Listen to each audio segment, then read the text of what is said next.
The Columbus Blue Jackets acquire Patrik Laine and Jack Roslovic from the Winnipeg Jets for Pierre-Luc Dubois and a third-round draft pick. Some other little pieces of this deal: the Jets retain about 26% of Patrik Laine's salary, so the salary cap implications on both sides stay the same. The third-round pick is in 2022, so in all theory, if everything goes to plan, that should be basically a fourth-round pick, and Jack Roslovic signs a 2-year, $1.9 million per year contract as right away. So as soon as he goes through the COVID protocols and stuff, he should be able to go right in the lineup. He's been in Columbus this entire time, so it's not like he has to go find a place to live or any of this stuff or learn the city. He knows everything. So before we get into the thoughts of my trade, normally I do videos after every game, but the Thursday game against Tampa, I didn't do. Real life stuff happened, so I'm thinking about taking the Thursday Tampa game and today's Tampa game, putting them together in one video and just doing a Tampa video series. But I will be doing that second video after this one. So now let's start breaking down the trade. We're going to start with basically the smallest piece, and that's Jack Roslovic. I think he's going to be a very good player for the Jackets. I watched a highlight package of all his goals from this past year, 2019-2020. And he seems to be able to tip the puck really well. He gets the front of the net. He cleans up rebounds. He's not afraid to get into corners. He's not afraid to battle in front of the net to get the greasy goals, which is something the Jackets haven't had a strong punch of recently. I think with Boone and Foligno getting older, and they were the guys that were generally doing a lot of that cleanup duty, I think a young Roslovic type player coming in can maybe help bring somebody like Robinson and teach him how to kind of do it, and they do it together. I think Robinson would be great at that. So I think Roslovic, though, coming in, being a fan of the team, living in Columbus, all Roslovic is going to have to do is clear COVID protocols, get a couple of negative tests, and he should be able to be plugged right in the lineup and go start practicing with the team. My guess, based off of zero knowledge of how everything works and stuff, is he might be able to be good to go for Tuesday's game. That's just a rough estimate. Maybe a little bit longer. I'm not 100% sure on all the tests and stuff. If you know that, please let me know down in the comments below.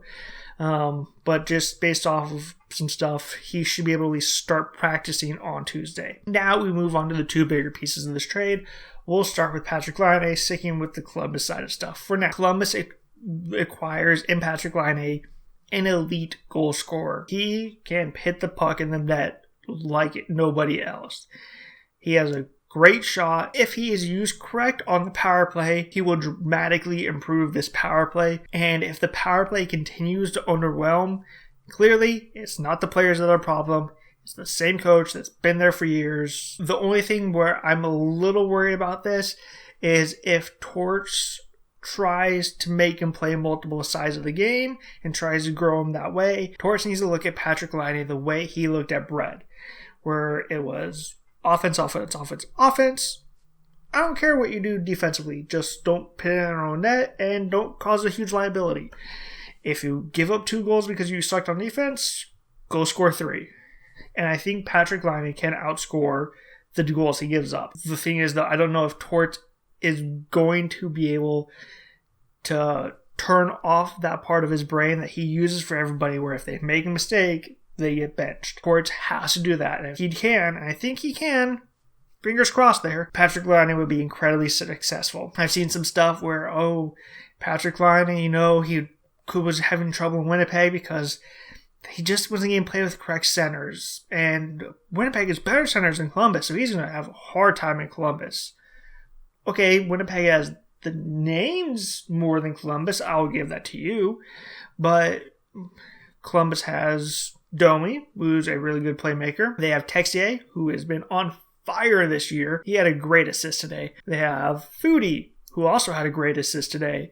So they don't have the names, but there's just 3 guys that all can play center and can pass the puck really well and give him the support he needs. And if they play Patrik Laine, random line, it goes Laine, Domi, Borkstrand, everybody will start to focus on Laine and Domi's going to go to Laine, so we're going to take away that pass. If the pass gets through, we're going to block Laine's shot. We're going to do that and forget all about Borkstrand. And this can be a huge thing for Borkstrand. I look at this as the way I looked at the way the Jackets played when they had Brett. Everybody focused on him.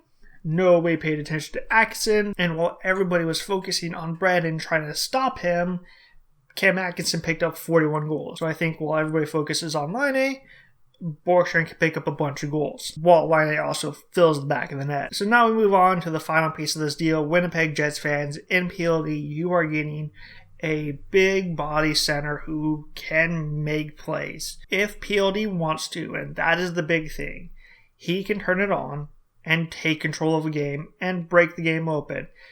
He didn't always want to do it in Columbus, especially his last game this year, where he just do around. I think he will improve the Winnipeg Jets lineup.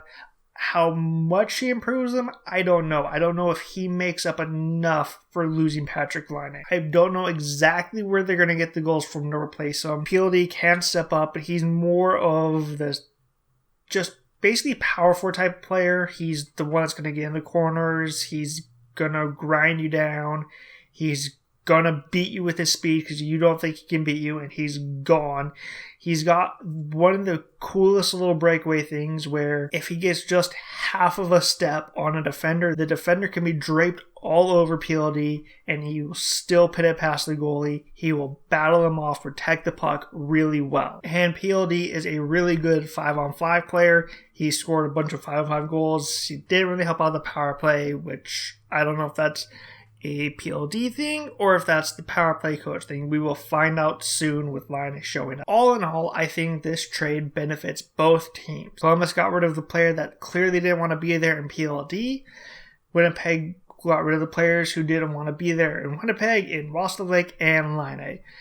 So now that both teams got the distractions away from the team, they can focus on hockey, and hopefully, in the long run, this works out for both teams. So that'll do it for this one. Let me know what you think about the deal down in the comments below.